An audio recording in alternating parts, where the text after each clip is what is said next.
I am pleased to welcome my guest back to the podcast today. He's had a history of service in Waterloo Region that could fill many podcasts. My guest came to the region to work as a transportation planner in 1973 and stayed with the Region of Waterloo in various management positions until 2003. The latter part of his time with the region was as the CAO, the Chief Administrative Officer, from 1991 until 2003, the big boss. He was here during the very early days of the region, watching it grow to the dynamic and progressive municipal institution it's become today. During his time, he was involved in some of the biggest issues facing our region. That included the first ever regional official plan, the massive servicing project for the Cambridge Toyota plant in 1985, the contaminated water supply in Elmira in the fall of 1989, the damaging cutbacks by the province on municipalities in the mid-1990s, the transfer of major services to the region in the late 1990s, involvement with the development of the University of Waterloo Research and Technology Park, and the beginnings, the nurturing and evolution of the light rail transit project. I'm pleased to welcome back to the Old Grey Mares podcast from his hideaway in British Columbia, Gerry Thompson.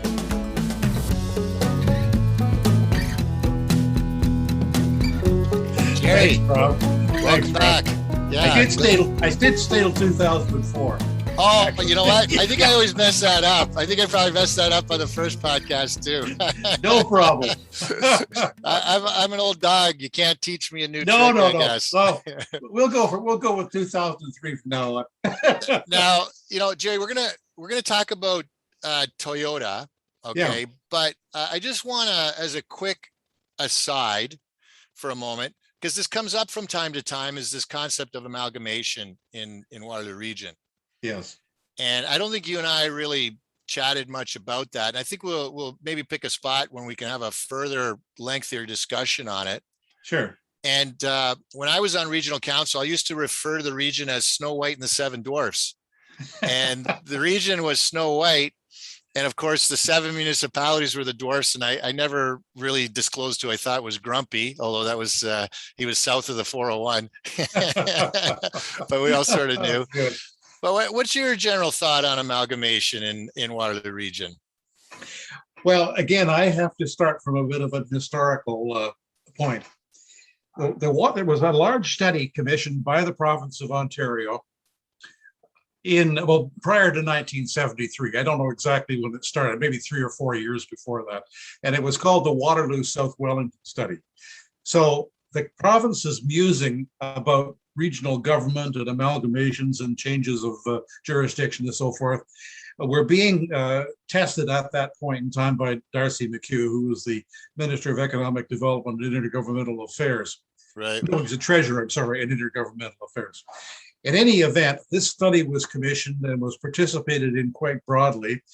It, among other things, identified the possibility for an amalgamation of South Wellington, including Guelph, in a new regional municipality.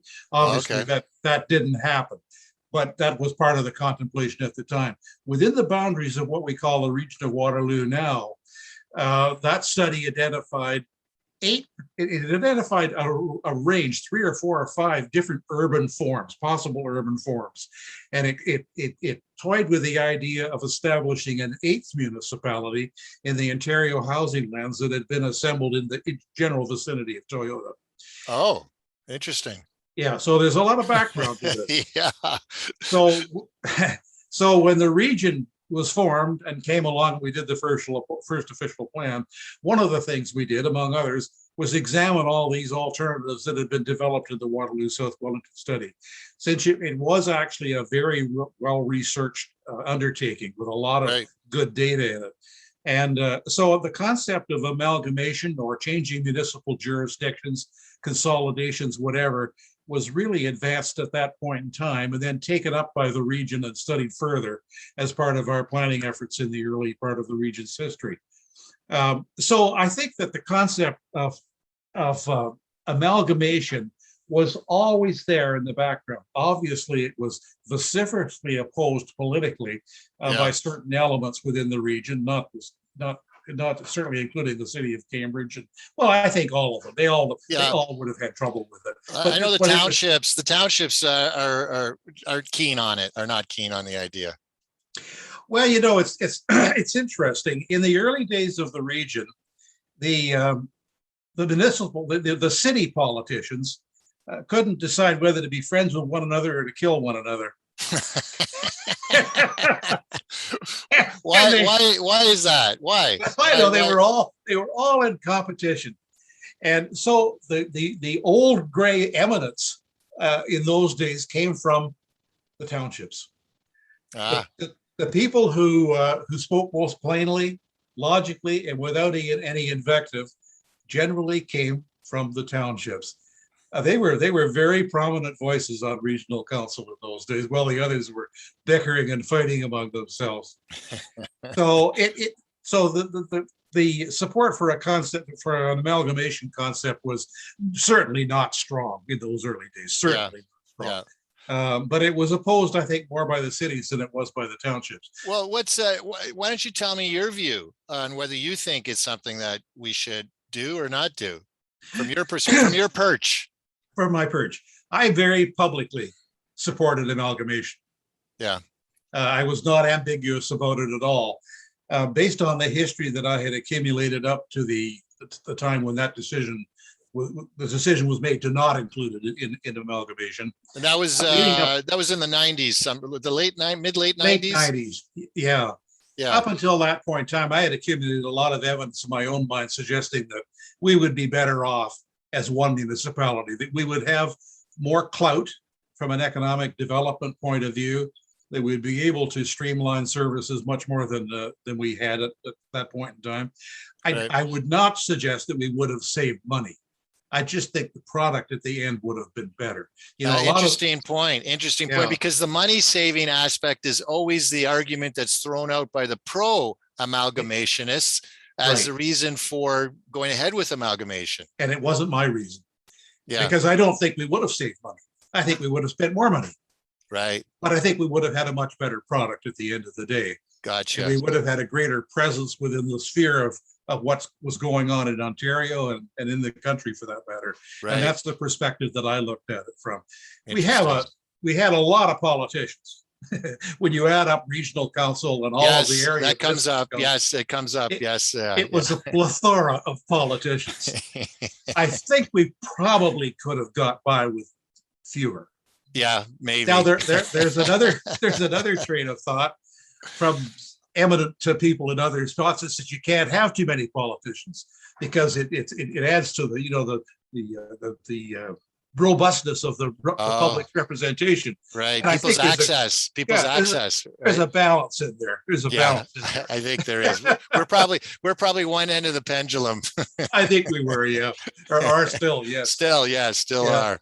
It comes up. Yeah, so I supported it. Okay, interesting. And I was not a shrinking violet about it. I openly supported it, knowing that it could very well lead to the end of my job. You know what? Sure, because then there'd be other CAOs that would be competing for that top job. Sure. So I guess one of the problems in terms of whether we need amalgamation or not is the region keeps having these successes in terms of implementation of various projects or what have you. And last time we were together, we talked about the beginnings of the ION, for example, and we had a chat about the regional plan and the success of that. Right. I guess another one of these successes that occurred on a multi-level, multi-jurisdictional, multi-governmental basis was the Toyota plant. Yes, that's right. Right. It took a lot of cooperation amongst the various levels of government in order to turn that around. And why don't you tell us, at that time, I think it was around 1985, correct? Yes, that's right. Yeah. And actually, just to corroborate the statement that you just made, actually, the Toyota success was a turning point for the region. It embodied a lot of cooperation as well, but it was the point that people, I think, said, this is a competent body, a very competent body. Right. Kind of hard to throw stones at. And just to put it in perspective, the region started what year? 1973, January 1st. So this is like just, it's fairly young, 12 years into its inception. Yes, that's and right. and you've got this major project. So why don't you tell us what was your position at the time that this Toyota was starting to come on, and how did you find out about it? Let's start with that. Okay. At the time, I was director of roads and transportation, roads and traffic. Right, right. And how did you come to be aware of the Toyota project initially? I think that's an interesting story as Okay. Yeah, well. it is. An engineer, a senior engineer in the city of Cambridge, whose name is Fabian Bandoni, and I had been friends throughout the bickering that had gone on between Cambridge and the region and others in the region. I never got involved in that stuff. I was friends with everyone. And Fabian and I hit it off. We always bits back and forth, and we could find the humor in some of the things that were going on. So we had a relationship. And Toyota had approached the city of Cambridge, unknown to me or to anyone else, I think, had approached the city of Cambridge with respect to location there. They had other locations that they were considering, apparently, and I don't remember which locations they were, not in the region of Waterloo. Right. And so in any event, they wanted to come out to look at the location that they now occupy, which was at that time on Ontario Housing Corporation lands. It was a sod farm at that Right. time. And and they liked it very much. The Japanese view of engineering, civil engineering, was to keep things flat. Right. Well, and the sod farm is predominantly flat, correct? Sod farms are flat. They got off the bus, they're taking pictures, and wow, this was quite something. So anyway, Fabian contacted me on the QT and said, "This is what's happening. Toyota is looking to come here, and they're looking at this site, and obviously to pull this thing off because of the land ownership issue and our relationship with the Ontario Housing Corporation, with all the servicing issues that would be involved, the development of new roads that would be involved. Obviously, the region is going to get involved in this. So, and just to step back for a sec, when you say on the QT, it's not because of an animosity thing, it's because there's a certain level of secrecy and privacy in the initial stages for this project to get up and off the ground, right? Absolute high level security, up around that. Yes. So he trusted me, and he had a right to, but but he did trust me because it was confidential. And if I had gone around talking about it to everybody and his dog before the deal was signed, he would have been in trouble because they'd say, "Well, who told him?" But I didn't do that, and because land prices might have been driven up. Well, the government, you see, owned the land. The government. Okay, so that helps then. Okay, that made a big difference. Yeah. They had leased the land out to the sod farmers. Okay, good. Yeah, but it did sod farmers for a long time. Let me just ask you this, so before we get too deep into the Toyota thing, this is like 12, 13 years or 12 years into the inception of the region. Yes. And you mentioned the bickering between Cambridge and the Region of Waterloo. Yes. Like, what in the early days were there issues? Like, why is that? I guess, was there something that started this whole that we still deal with today from time to time, is the perception or the reality of an issue between Cambridge and the Region of Waterloo? Oh, yes, it has deep historical roots. It goes back to the 1850s when a decision was to be made as to the county seat. Oh. And Cambridge considered, or Galt then, of course, considered that they were the more mature municipality within the county of Waterloo, and were very, very upset. Never got over it. because they were the more, as you said, the more mature, the more industrial versus Berlin at the time. And they were larger too, I think, at that point in time, just marginally. And so the province was looking to establish, and a county seat is that like your courthouse? What is that? That's right. The courthouse, the jail, the sheriff, all of those offices. And so they chose Berlin, actually. Of course, it wasn't Kitchener then. They chose Berlin. Yeah. And Cambridge, Galt, they just never got over it. I mean, this was a slight that was not going to go away. So it's a historical chip. Yeah. So when we get to the formation of the Region of Waterloo, the principal burr in the saddle of Galt was that we existed. That's pretty hard to overcome. And the other part of it, of course, was that the Regional Act gave powers and responsibilities to this new regional government, which took away from the empires that had been established in the three cities and maybe the townships as well. So it ate into their territory of responsibility. And also there was this sense that somehow the North gets everything. Right. Right. And we're getting shortchanged. Who was the mayor during the time of Toyota? Claudette Miller. Claudette. Yeah. Okay. And so you would have been dealing with her during this time with respect to this project as well? Yes, not extensively, I must say. Yeah. Claudette and I didn't always see eye to eye. And so one way to make peace is to not have a war. True. True. Get along.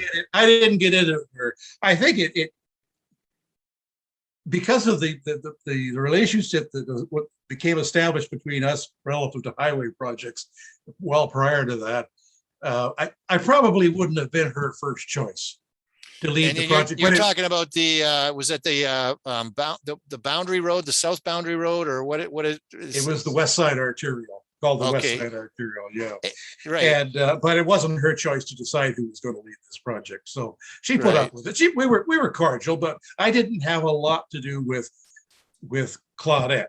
I mean, on a day-to-day basis, no idea. Yeah. But the key was the relationships among staff at the various levels of government, right? That's right. And I've found that to be true in lots of other enterprises I've been involved in. When the principals of these various interests can't seem to get along and their egos get in the way and all that, sometimes the reason things work out is that the lieutenants get it done. Right. Yes. Yeah. I understand. Well, politicians come and go. The staff is there forever. They're forever. That's right. Yeah. Okay. So now you've been informed about this project. Yes. Now you were informed, though. You wouldn't have had direct at the time, based on your position. Would you have had direct responsibility for this project through the region? No, not at all. So when I learned of the project, again, respecting confidences, I did let Bob Richardson, who was my boss, he was the CAO of the region at that time, know. And he understood the situation and understood the reason for confidentiality. And basically, Bob, I wanted to let him know because I didn't want to be doing something that he wasn't aware of. Yeah. And he basically said, that's wonderful. It is wonderful news for the region generally. And but council doesn't know anything about it. And it's not our place to tell them. So keep doing what you're doing, liaise with Cambridge, do whatever needs to be done, and just keep it under your hat, which is exactly what they did. And you said that Toyota was looking. There were actually 3 motor companies at the time, weren't there, from Japan, looking for land? There was Toyota, Honda, which went to Alliston in Ontario, Eastern Ontario. Yep. And Hyundai, which went to Quebec. Okay. And the Hyundai venture didn't work out in Quebec. That folded. Right. Honda, as we know, and Toyota have been great successes. Yeah, I guess it's fortunate for us that Toyota decided to stay in Cambridge. And were you familiar at all? I'm not sure if you were, how they came about to deciding the Cambridge location versus any other location they were looking at? No, I don't. I was never privy to that information, and to be honest with you, I never sought it out. I mean, I was busy getting done what needed to be done for this one. I guess I could have asked a few more questions. They probably would have told me, but no, I don't know. Right. So from the time that you became, or it was, I guess, official that they were going to build a plant there. Yes. To the time it needed to be done. What was that time frame? Just I want to get an understanding and an appreciation for the pressures that the region and the city and the province were under in terms of this project. 11 months. 11 months. And 11 what would be the normal time frame for a project like this? A couple of years, maybe more. Wow. So yeah. So why so quick though? Why? They were in a hurry. It was driven by Toyota. And they heard, by Toyota, and they held the purse strings. Simple as that. It's in the league of, well, if you want it, this is what we need. No negotiation. It's a good thing you So, took it on then. So tell us about how you got involved in some of the interactions you had with okay. the province as well. You had an interesting interaction with the premier at the time. Yes, I did. So I was aware of the project, as I've just outlined, Yeah. and the region had to select someone to head up their responsibilities in this joint project. So the logical person was the person who did our projects engineering on a regular basis, whether it was water, roads, whatever, was Bill Pyatt, and he was director of projects. So Bill and I were in parallel positions. So they turned first to Bill and said, can you manage this thing? And he was reluctant to do so. He thought the time frame was, suicidal. And so anyway, I was there. I was present in the meeting, and so they looking around the room, kind of, now what, and I said, I'll do it. You step forward. Yeah, it was as simple as that.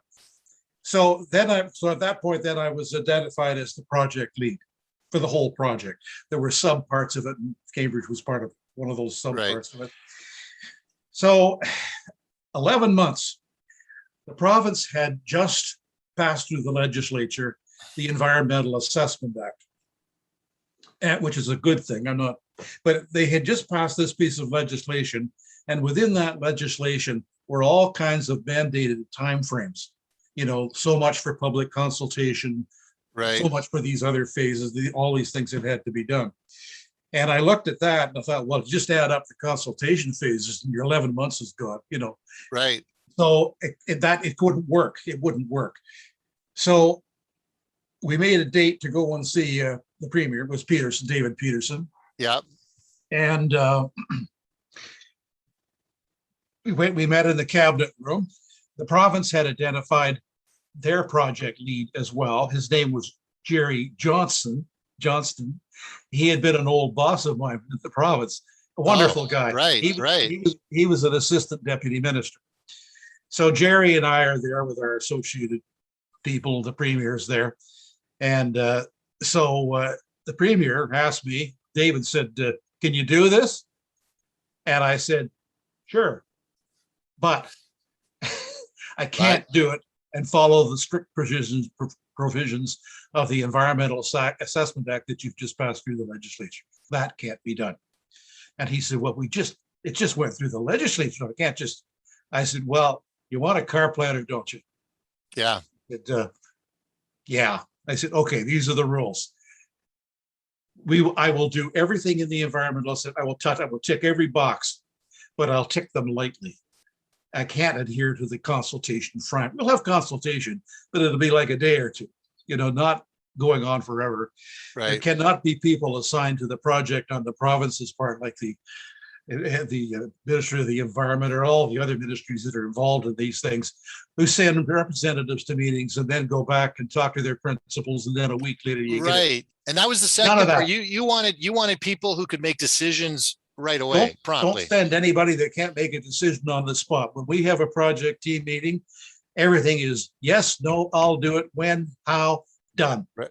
Done. Right. Now, from the region, but Gerry, from the region's perspective, the work you were doing, you weren't building the plant, right? I mean, that was somebody else building, right? That's but right. Your undertaking though was massive. What was the region's part of all of this? The region's responsibility was to extend major water supplies to this area, to the Toyota area, which involved building two large, there were 24-inch water mains under both the Speed and the Grand River. So that was a large undertaking in itself. We were then hooking that up with the Cambridge system, and we actually at that point produced what we described in those days as the Tri-City water system. I guess it's probably still referred to that way. But there are all kinds of engineering issues associated with that, including balancing towers and so forth. So that had to be done. Also, roads had to be built. Fountain Street was just basically a trail up through past the cemetery, and so that had to be completely improved to a 4-lane arterial. We had to go through the cemetery. All of this we're designing basically on the hood of the truck as we go. And one of the contractors said, as we went through the cemetery, I said, well, he says, well, what if we dig into something and there's some feet hanging out? And I said, just stuff them back in and keep going. So That's how it we did, was. yeah, we through Fountain Street all the way up into Breslau.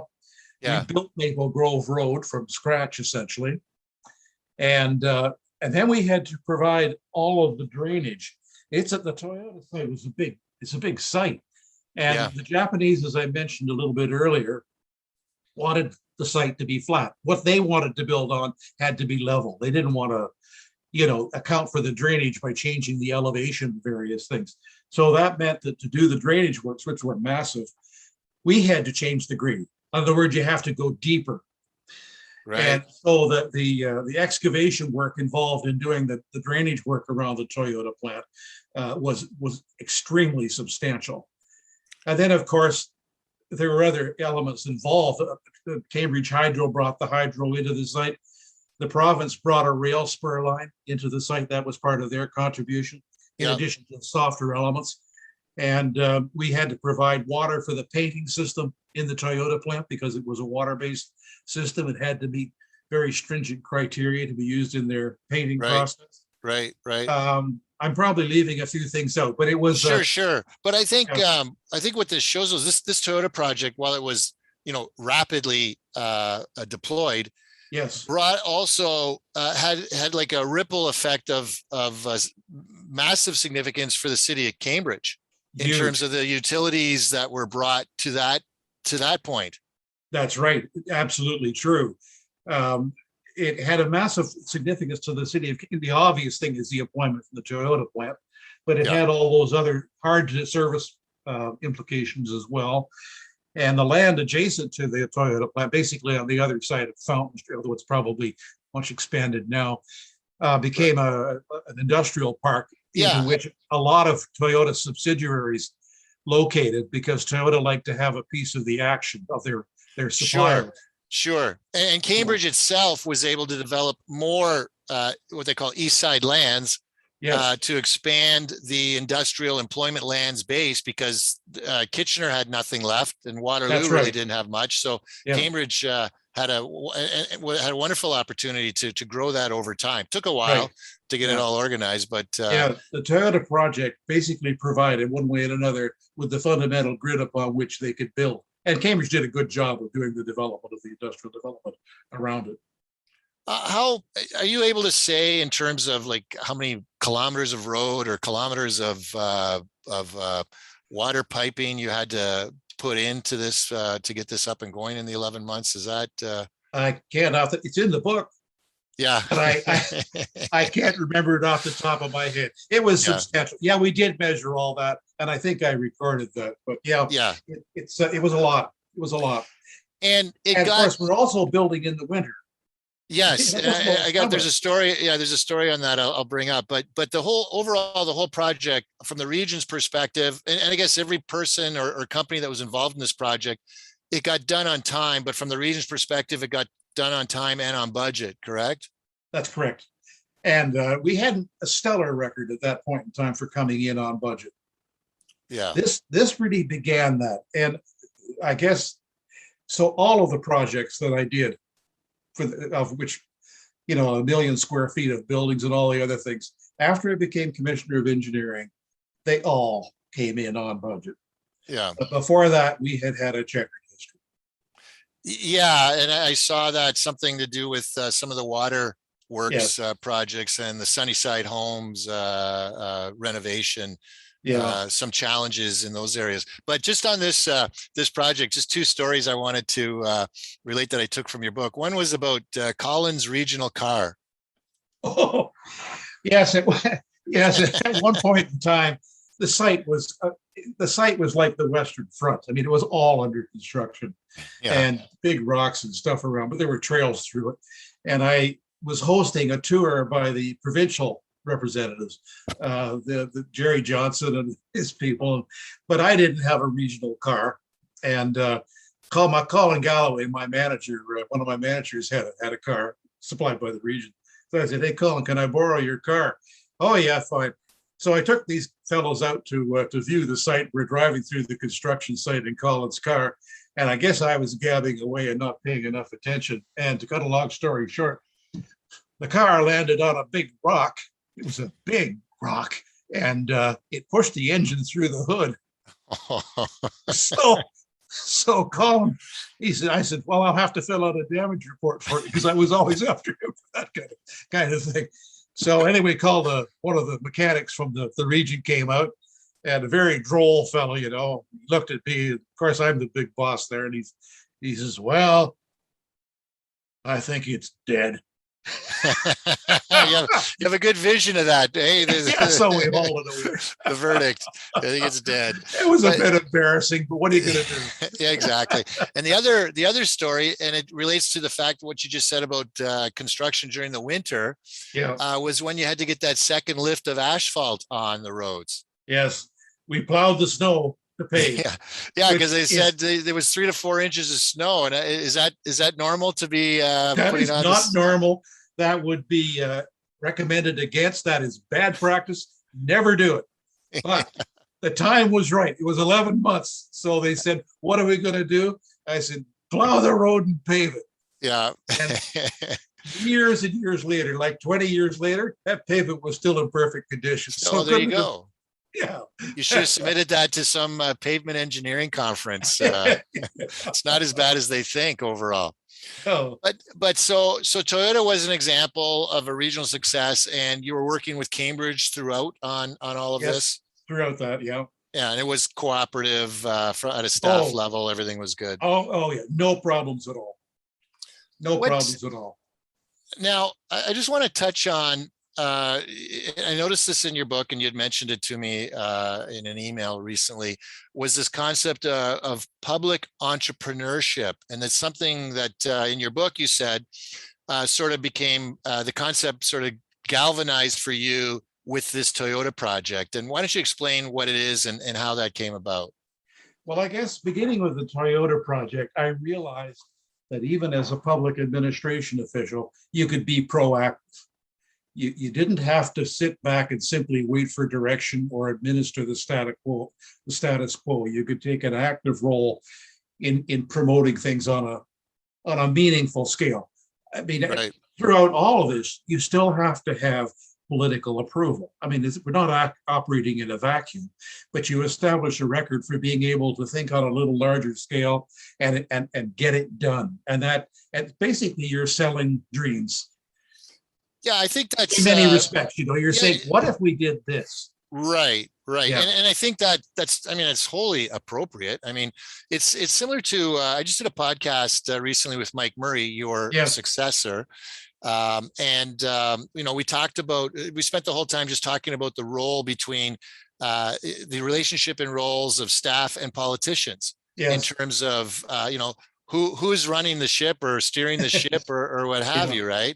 So certainly, ultimately, of course, it's the elected official that has the voting power as given to them by the people. Yeah. But staff play a crucial role because you're there from an administrative day-to-day, year-to-year perspective, looking to the future.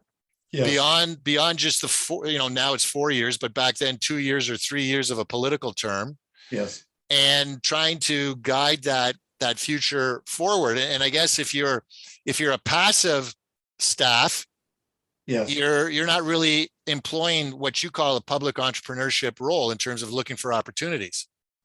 No, and if you're passive or you're in and out, 2 or 3 years here and there, you're not invested in the community in the same way either. I mean, when I was proposing these things, and I took a lot of satisfaction out of doing them, it wasn't simply professional. There was certainly that dimension to it, but these were my people. I mean, I really cared that we got these things done for my community, the community that I had grown up in. It really mattered. I was thoroughly invested and remain so. What was it about the Toyota project, though, that developed or affirmed this concept of public entrepreneurship? Well, I think it was the fact that you actually could do something fairly large, and you could you could specify the terms under which you were doing it as well. I guess it was a break. And maybe some people would say, in other walks of life, they'd say you found your voice. Well, I guess I found my voice. I could propose things. I could make them happen or get them started. And I could actually complete them. So Right. it was a sense of empowerment, I suppose, but not an empowerment outside of the political envelope. I was very much involved with council through all of this. And so sure, you're not acting rogue or anything like that. Of course, I understood that. No, not acting rogue. They could always count on me for something that was a little out of the envelope. Oh, another Gerry idea. Another Gerry, but but not rogue. Not yeah, rogue. and that's interesting that you mentioned that, because now I'm just thinking about my time in North Dumfries Township, and when I was before I was elected, just a community person in the community involved, and we got involved in a community complex project to build a new arena and community hall, Yes. and combine it with a medical center, et cetera. Right. And I saw from that by utilizing the skills and talents and resources from the community, along with local government, working in that collaborative sort of fashion, there's a lot of things that you could make happen. Absolutely. And our facility eventually got built, but it only came about because we harnessed all of those elements. Right. Started as a grassroots project, brought in some other community organizations, and then the township got on board, and together we were able to secure the financing from the higher levels, the other levels of government, feds in the province, and then local fundraising to make it happen. So because before that we had a very passive sort of local government, really didn't get involved in anything, never came out to anything. You didn't really see staff proposing much other than shave and pave the requisite number of roads every year, and that was about it. Right? It's just there's just so much you can do with the resources of government. It is phenomenal. There's tremendous strength in partnership. Yes. I mean, if you're the kind of leader that has to be seen at the head of the queue, and that's your major objective in life, you'll get some things done. But the real strength is in partnerships, in collaboration, and in sharing. I mean, so our rough model was like, okay, we had a medical group, Lang's Community Health, involved from Cambridge. We had the Y for a while. There was our own grassroots group in the township, and we said, okay, each group builds a wall, right? And 4 walls is a building. And that was sort of the general idea, that we were all working together. And also too, I mean, you can build these buildings, but if you don't have groups to assist in programming, then I always said it was like a ghost town. You just got these buildings with nothing going on, and you need everybody involved you have to have the whole package. That's right. For the dynamism of it all. So so now you've got this concept of public entrepreneurship. Yeah. And did you continue to apply this approach to some other projects in the region as you progressed along? The next one, and it was a direct offshoot of what we've just talked about, actually. I mentioned that I had been involved with the Ontario Land Corporation and some of the land deals that were part and parcel of Toyota.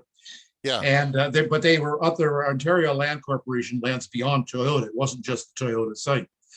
So at the same time, one of my responsibilities was operations. And the operations center that we had in Kitchener was inherited from the county. It was wholly inadequate, and in our view. So we promoted the idea. I promoted the idea of building a new operations center north of Maple Grove Road, basically across the road from the main Toyota development. Ah, okay. And so you knew the area well. Oh, I knew the area well. I knew who to negotiate with for the land as well. Yes. So I proposed this idea to council, and they said, "Man, okay." And I had built up a lot of credibility at that point. Like if I said I can get this done, they, rightly or wrongly, they had confidence in me, and which I greatly appreciated. Yes. So I went to them, and they said, "Yeah, okay, explore this thing." So I went to the Ontario Land Corporation, and I bought 2 parcels of land on their behalf. I bought a swamp because it was of lesser value.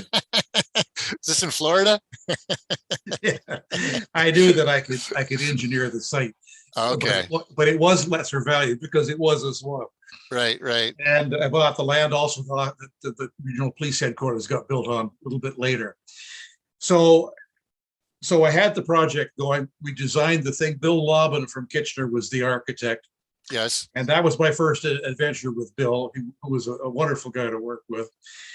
And it was about the numbers, again, it's recorded, but I think they were 13 or 14 million dollars. Yeah, I think that's what I saw in the book. Yes, yeah, yes. 13, that's a lot of money in those days. And basically, I remember making a presentation to I guess it was the engineering committee, just bare bones outline of what we were going to do, how we were going to do this. Yeah. And they said, okay, go ahead and do it. So I did. That's what credibility is all about, right? Credibility is a lot of collaborators. I didn't do it by myself. Yeah, yeah. Now, the operations people were involved in laying out the detailed requirements, and we built a laboratory there, which in its time was world class. There were a lot of collaborators, a lot of participants.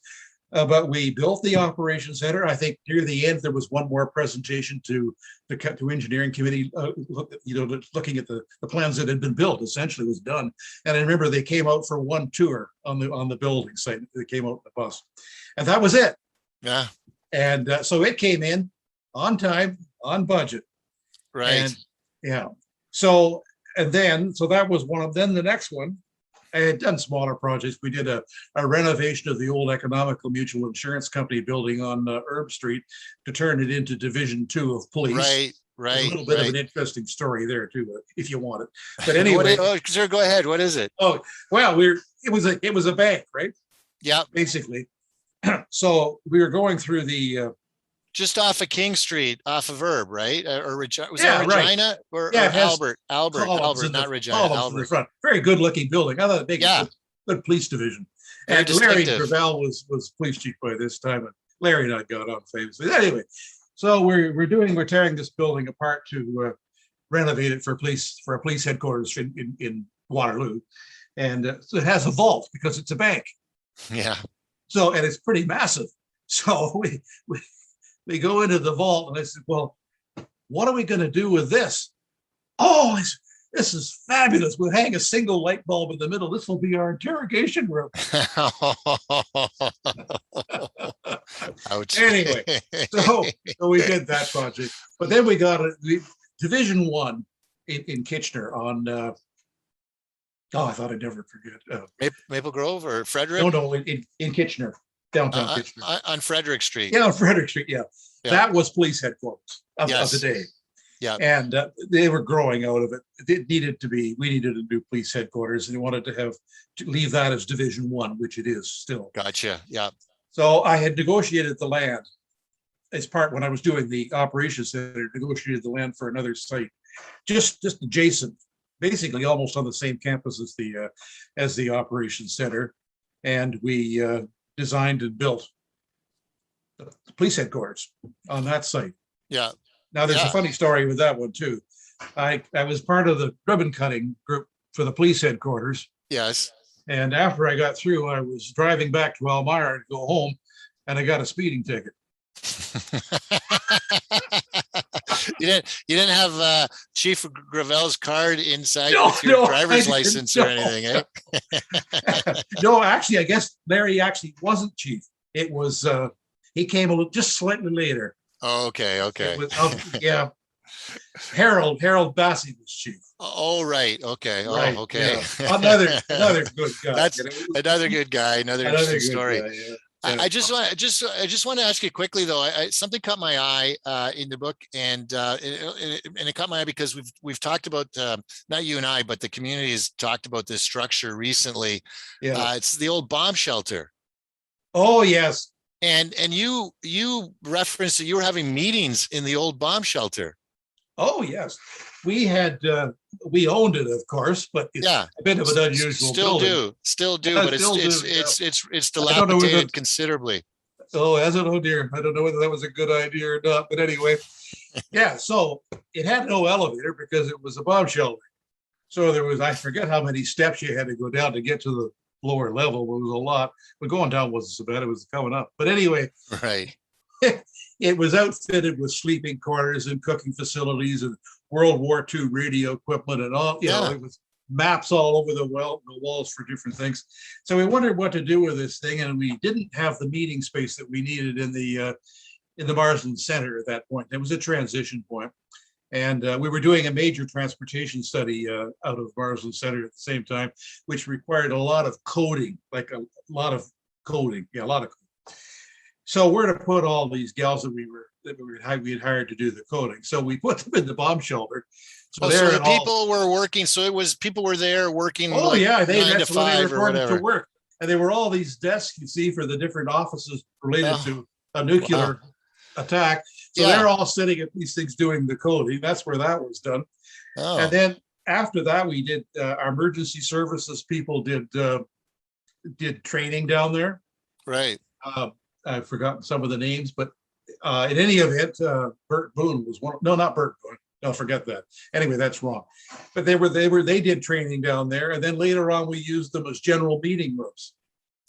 And it wasn't a very pleasant environment. It was kind of stark and a bit musty down there. And, I was going to say, because now they're not sure whether they're going to preserve the buildings or not, and it's pretty expensive price tag. So we'll see what happens. With respect to that.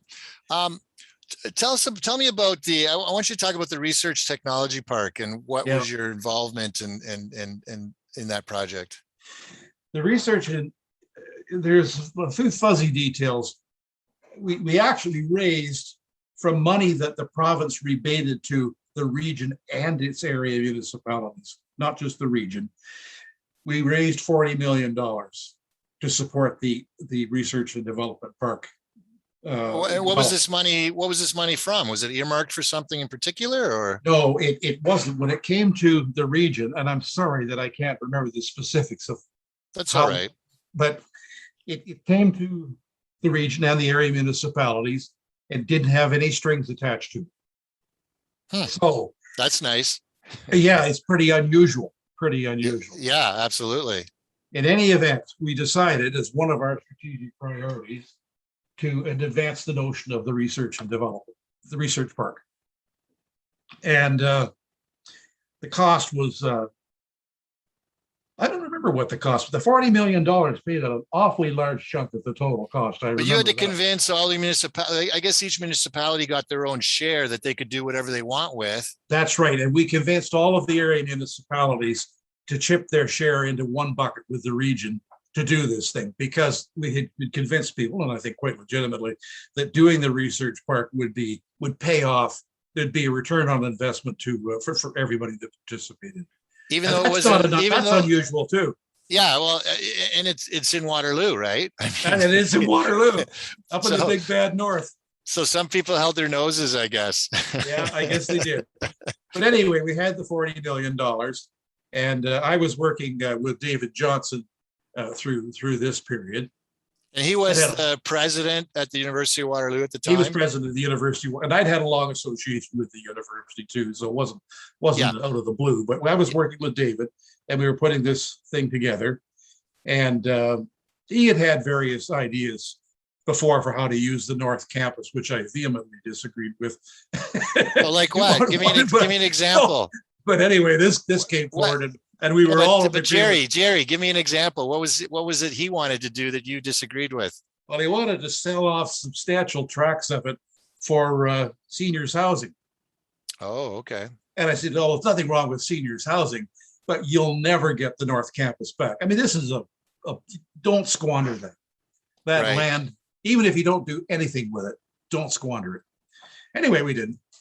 So the Research and Development Park got underway, and I remember prior to a cabinet meeting that Premier Harris had, he used to have breakfast meetings on Wednesday mornings, and that was basically a cabinet meeting. But anyway, these breakfast meetings, and so I got this call and said, So why is this not going to just be another field full of rusty hydrants, fire hydrants? Because a lot of industrial parks turned out that way. Somebody said that to you? Yep. Who said that? It was they were calling from the premier's office. I can't remember exactly. So I said, no, it isn't going to turn into a field of rusty fire hydrants. And I gave him the reasons why I thought that was the case.